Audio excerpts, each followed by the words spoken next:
everyone, welcome back to the channel. I'm Sneh and in today's video we are going to dive into random joke generator. This is our topic. So before we get started, don't forget to hit that subscribe button and ring the bell icon so you never miss an update. Let's get coding. So we are in our editor. Inside body tag, first I'm taking h1 tag and within this we are taking text and inline CSS. Text align center. Next we are adding a div tag with class name joke container. Inside this div tag, taking p tag with id name joke and text will be click the button to get a joke. And next I am adding a button tag with class name joke button, function on click and function name fetch joke and button name will be get a joke. Now we will style it using CSS. I am using internal CSS. First we will style it. Copy this class name and paste here. Text align center.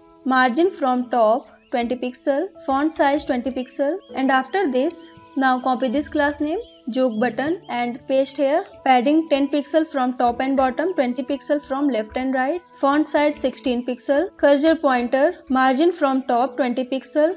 Background color will be white, border none, border radius 5 pixel. Now I will give hover on button. Copy this class name, paste here, hover. If you will hover on button, you will see changes. Background color. Now we will write the JavaScript code. After HTML code, I am taking script tag. I will quickly write it, then I will explain it to you.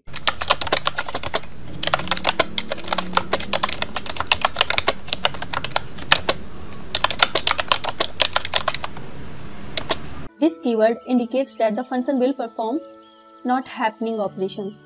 The function can be await inside it, meaning it can pause until a response is received. And fetch joke, this is the name of function that will fetch a joke from an external API. Now here you can see try. It's used to catch any errors that might occur during the process of fetching the joke. If something goes wrong, the code inside the catch block will be executed. And now here you can see variable const response await fetch. This function is used to make an HTTP request to the joke API to get a random joke.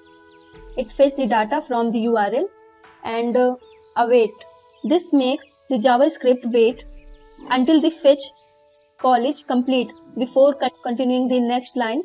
So it waits for the response from the API. And here you can see response.json. This method converts the response from the API into JSON format, so it can be easily used in the code. And here you can see joke element. This line selects the HTML elements with the ID joke. Here you can see ID name joke. We want to display the joke inside this element on the web page. And data type. And here you can see data type. This checks if the joke is a single line joke or a two-part joke. The API returns the joke in different format. And this else part is for.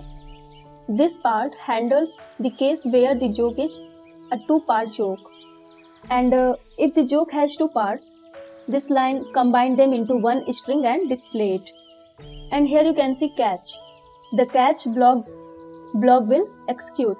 For example, if the API is down or there is a network issue, and here you can see document.getElement by ID joke. If an error occurs, this line will display the message in the HTML element with the ID joke. Now let's see output. Click the button. Here you can see jokes.